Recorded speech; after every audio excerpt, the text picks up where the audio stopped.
বাড়িতে এমন কি মাছ নিয়ে এলো আমার বাবা, যে মাছ দেখতে বাড়ির সবাই তো দৌড়ে ছুটে গেল এই মাছ দেখতে। এবং এই মাছের নাম কেউ বলছে কালবোশ মাছ, কেউ বলছে ক্রোকোডাইল ফিশ।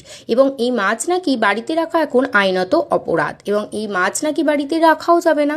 এই মাছ নাকি খুব বড় হয়, এবং এই মাছ নাকি বর্তমানে এখন অ্যাকোরিয়ামে রাখছেও না, কারণ অ্যাকোরিয়ামে রেখে নাকি এই মাছ নাকি অনেক বড় হয়ে যাচ্ছে এবং তারপরে পুকুরে ছেড়ে দিচ্ছে, আর পুকুরের সব মাছ খেয়ে নিচ্ছে। তাই এই মাছ আমার বাবা একদিন আস্তে আস্তে এক বাচ্চা পুকুর থেকে এই মাছ ধরছিল, যখন সেখান থেকে আমার বাবা নিয়ে আসে।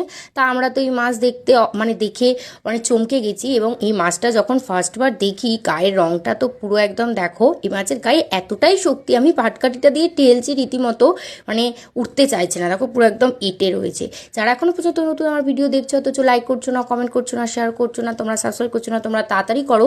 তোমরা যদি এই মাছটার নাম কি আসল জেনে থাকো, তাহলে অবশ্যই কমেন্টে জানিও। সবাই ভালো থেকো, সুস্থ থেকো, দেখা হবে অন্য কোনো